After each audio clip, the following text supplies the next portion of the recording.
కర్ణాటక రాష్ట్రంలో కురిసిన భారీ వర్షాలకు తుంగభద్ర జలాశయానికి భారీగా వరద కొనసాగుతోంది. అధికారులు 26 గేట్లు ఎత్తి నీటిని దిగువకు విడుదల చేశారు. డ్యామ్ ఇన్ఫ్లో 71,437 క్యూసెక్లు కాగా అదే స్థాయిలో అవుట్ఫ్లో 90,893 క్యూసెక్లు వదులుతున్నారు.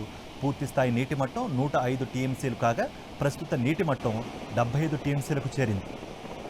నదీ పరివాహక ప్రాంతాల్లో ప్రజలు అప్రమత్తంగా ఉండాలని మొదటి ప్రమాద హెచ్చరిక జారీ చేశారు.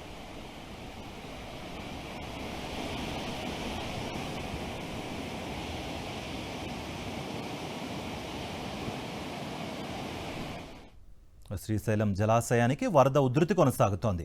ప్రాజెక్ట్ ఒక గేటు 10 అడుగుల మేర ఎత్తి 26,744 క్యూసెక్ల వరద నీరు దిగువకు నాగార్జునసాగర్ డ్యాంకు అధికారులు విడుదల చేశారు. జూరాల నుంచి 64,090 క్యూసెక్లు, సుంకేశ్వరం నుంచి 47,892 క్యూసెక్ల వరద నీరు శ్రీశైలం జలాశయానికి వచ్చి చేరుతోంది. ఇన్ఫ్లో 1,11,982 క్యూసెక్లు ఉండగా అవుట్ఫ్లో 92,976 క్యూసెక్లుగా ఉంది. ప్రస్తుతం జలాశయంలో 199.27 టీఎంసీల నీరు నిల్వ ఉండగా నీటి మట్టం 882.10 అడుగులకు చేరింది. కుడి ఎడమగట్టు జల విద్యుత్ కేంద్రాలలో విద్యుత్ ఉత్పత్తి కొనసాగుతోంది.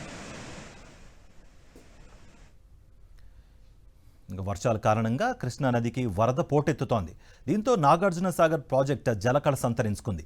ఇదే ప్రవాహం కొనసాగితే మరో 2 రోజుల్లో క్రస్ట్ గేట్లను ఎత్తే అవకాశం ఉన్నట్టుగా అధికారులు తెలిపారు.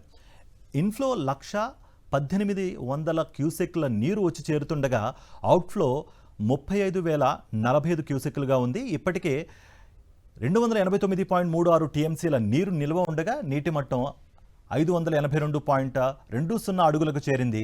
ప్రధాన జల విద్యుత్ కేంద్రంలో విద్యుత్ ఉత్పత్తి కొనసాగుతోంది.